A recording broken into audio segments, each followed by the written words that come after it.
నిన్న కాళేశ్వరం సంబంధించి విచారణ జరుగుతూ ఉన్నది. ఈ కాళేశ్వరం సంబంధించినటువంటి విచారణలో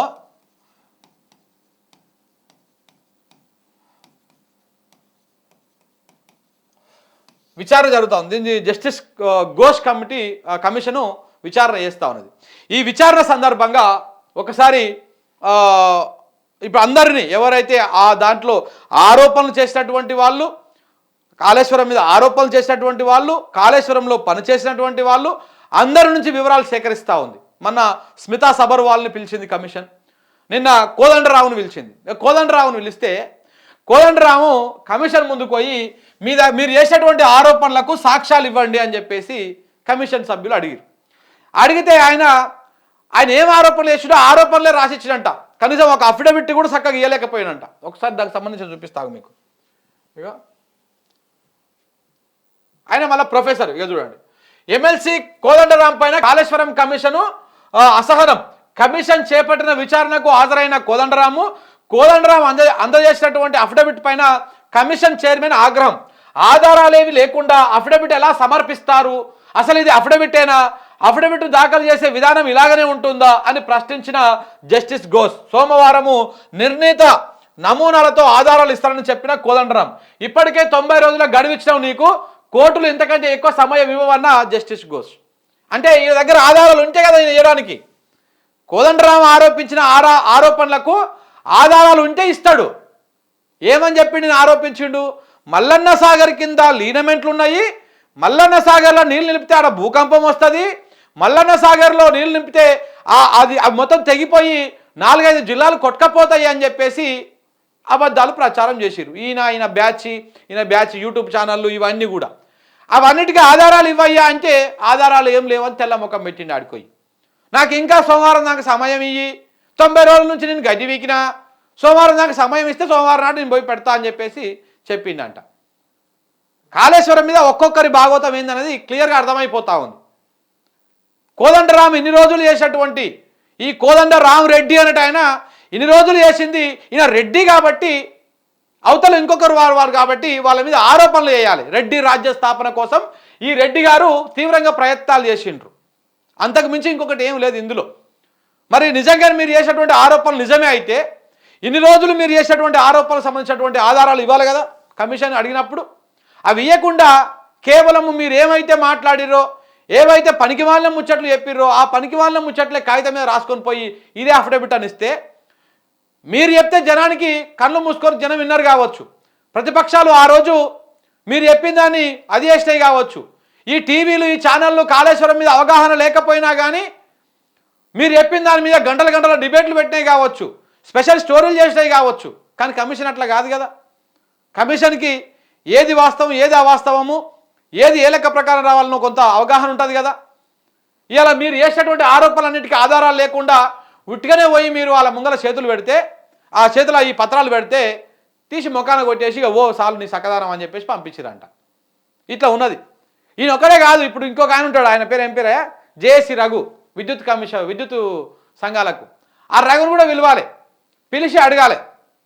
ఏమో మరి ప్లస్ రాసినావు, పెద్ద బుక్కే రాసినావు కదా, ఆ బుక్ అనుకున్న భాగవతం ఏందని.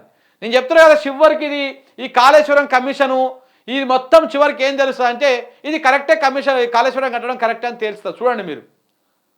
ఎందుకంటే వీళ్ళు మొత్తం 9 అలా కట్టగట్టేది ఏముండదు.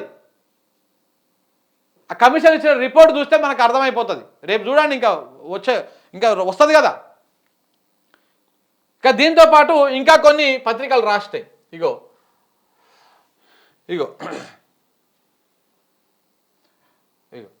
వెదిరే శ్రీరామ్ అంట ఈయన ఎవరు, బీజేపీలో ఉన్నాడు ఇప్పుడు. ఈయన కాళేశ్వరము ఓపెన్ కోర్టుకు వివరించిన కేంద్ర జలశక్తి సలహాదారుడు వెదిరే శ్రీరామ్. ఇదే వెదిరే శ్రీరాము గతంలో ఇప్పుడు ఏమంటున్నాడు, కాళేశ్వరం డిజైన్లకు సిడబ్ల్యూసీ అనుమతులు లేవు, తుమ్ముడేటి వద్ద నీళ్లు లేవని అప్పటి సీఎం పచ్చి అబద్ధాలు చెప్పారు అని చెప్పేసి ఈయన చెప్పిండు. కానీ ఇదే మహానుభావుడు గతంలో మేడిగడ్డ దగ్గర బరాజ్ కట్టినప్పుడు మేడిగడ్డనే సరైన ప్రదేశం అని చెప్పేసి కూడా ఆర్టికల్స్ రాసింది ఈయన పేపర్లలో. ఈ ఆంధ్రజ్యోతి పేపర్లో ఉంది ఈయన రాసిన ఆర్టికల్. ఇదే వెదిరే శ్రీరామ్ అంట ఆయన. అంటే వీళ్ళకు అందితనేమో జుట్టు, అందకపోతే కాళ్ళు. ఆ రోజు కేసీఆర్ చేసింది మంచిగా అనిపించింది, ఆయన అధికారంలోకి దిగిపోయింది కాబట్టి ఇప్పుడు ఆయన చేసేది తప్పు అనిపిస్తుంది వీళ్ళకి. వీళ్ళ వల్ల ఏం ఉపయోగం ఉండదు, ఇట్లాంటి ఆరోపణలు చేసుకుంటా జీవితాంతం గిదే నడుస్తూ ఉంటారు. ఇది ఇట్లా ఉంది కదా. సాక్షిలో ఇంకొక వార్త వచ్చింది చూడండి. ఇగో 3 ప్రాజెక్టుల డిపిఆర్లు వెనక్కి. ఏమన్నాడు ఆయన? సిడబ్ల్యూసి అనుమతి లేదు అన్నాడు కదా.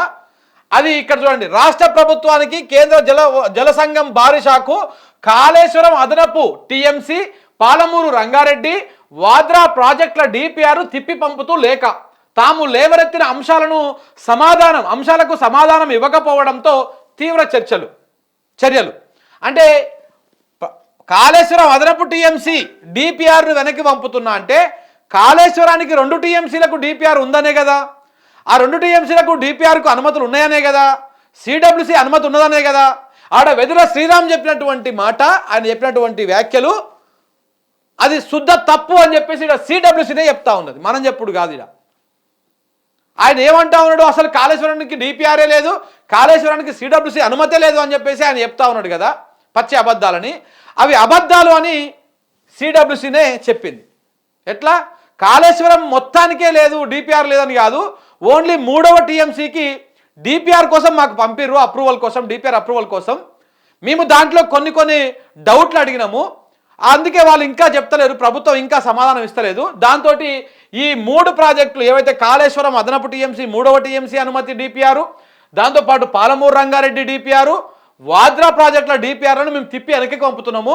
ఎందుకంటే రాష్ట్ర ప్రభుత్వము మేము అడిగినటువంటి అంశాలకు సంబంధించినటువంటి క్లారిఫికేషన్ ఇవ్వడం లేదు అని చెప్పేసి ఇక్కడ వాళ్ళు స్పష్టంగా చెప్పడం జరిగింది.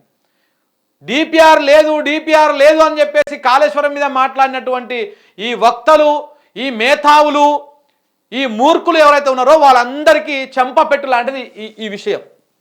3వ టీఎంసీ డిపిఆర్ పంపుతున్నా వెనకకి అంటే మిగతా 2 టీఎంసీలకు డిపిఆర్ ఉన్నట్టే కదా.